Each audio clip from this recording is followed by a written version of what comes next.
స్నేహ రూబన్ వాళ్ళ హత్య గురించి మీతో కొన్ని విషయాలు మాట్లాడాలి. స్నేహ రూబన్కి ఎవరైనా శత్రువులు ఉన్నారా?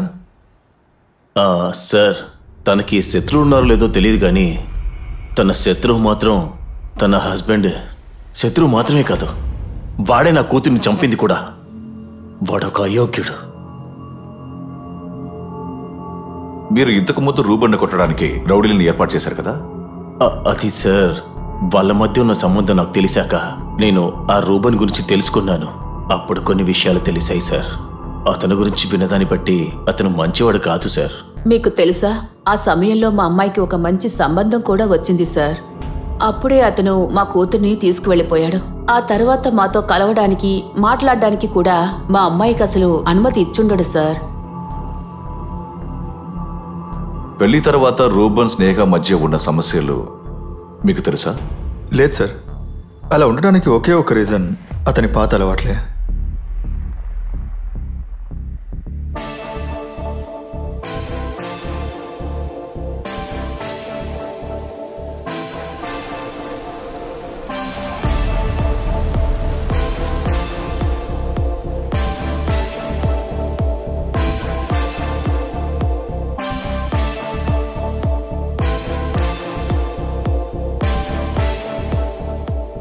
రూబన్ ఒక ఉమనైజర్ సార్.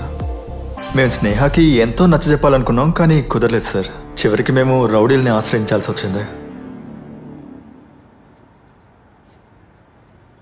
అయితే ఉంటాను. సరే సార్.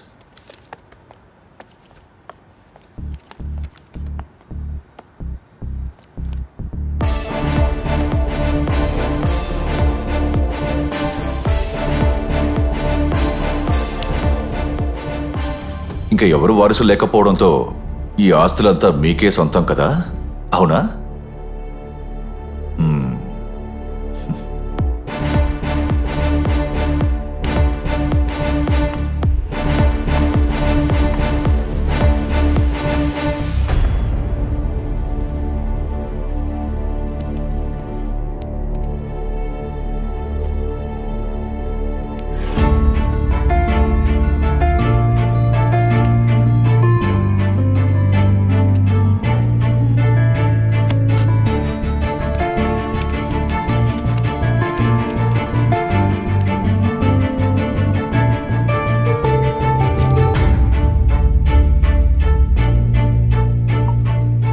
నువ్వు ఆ రోజు ఫ్లాట్ కింద గొడవ పడ్డావని చెప్పావు కదా, అది వీళ్ళేనా?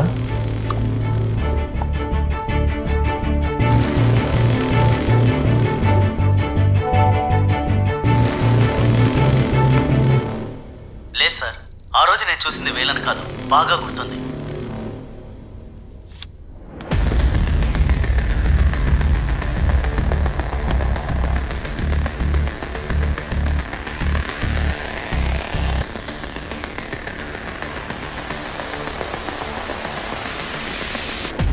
స్నేహ హత్యకు గురైనప్పుడు రూబన్ ఆ ఫ్లాట్లోనే ఉండే అవకాశాలు చాలా ఎక్కువగా ఉన్నాయి. తన్ని పొడి చంపింది నేనే సార్. వాళ్ళ సొంత బంధువులే సార్. రూబన్ ఒక ఉమనైజర్ సార్. ఒక వైట్ ఓమని కార్ మా బండికి డాష్ ఇచ్చింది సార్. వాడే నా కూతుర్ని చంపింది. రూబన్ గోళ్ల మధ్యలో దొరికిన బ్లడ్ శాంపిల్స్ అవి స్నేహవే సార్. ఎవరో వస్తున్నారన్న శబ్దం విని మేము తెలుసుకున్నాం సార్. పక్క ఫ్లాట్ లో ఉండే కిరణ్ తో మాత్రం సఖ్యంగా ఉండే. నేను స్నేహ కలిసే చదువుకున్నాం. అక్కడ ఉన్న సీసీటీవీ కెమెరా నుంచి ఫుటేజ్ తీసుకోండి. Yes sir.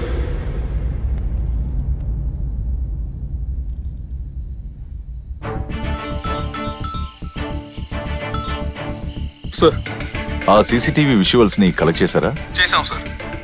స్నేహ ఇంకా రూబన్ వాళ్ళ మొబైల్ రికార్డ్స్ మిస్ అవుతుందేంటి? సార్, ఆ డీటెయిల్స్ కోసం మేము ఎంక్వైరీ చేసినప్పుడు ఆ నెంబర్స్ కోసం సైబర్ సెల్ కి రిక్వెస్ట్ రాలేదని చెప్తున్నారు. అనిల్ సార్, వీలైనంత వరకు కారణాలు చెప్పకండి. సార్, నాకు వెంటనే సైబర్ డీటెయిల్స్ కావాలి. Okay sir. Okay okay.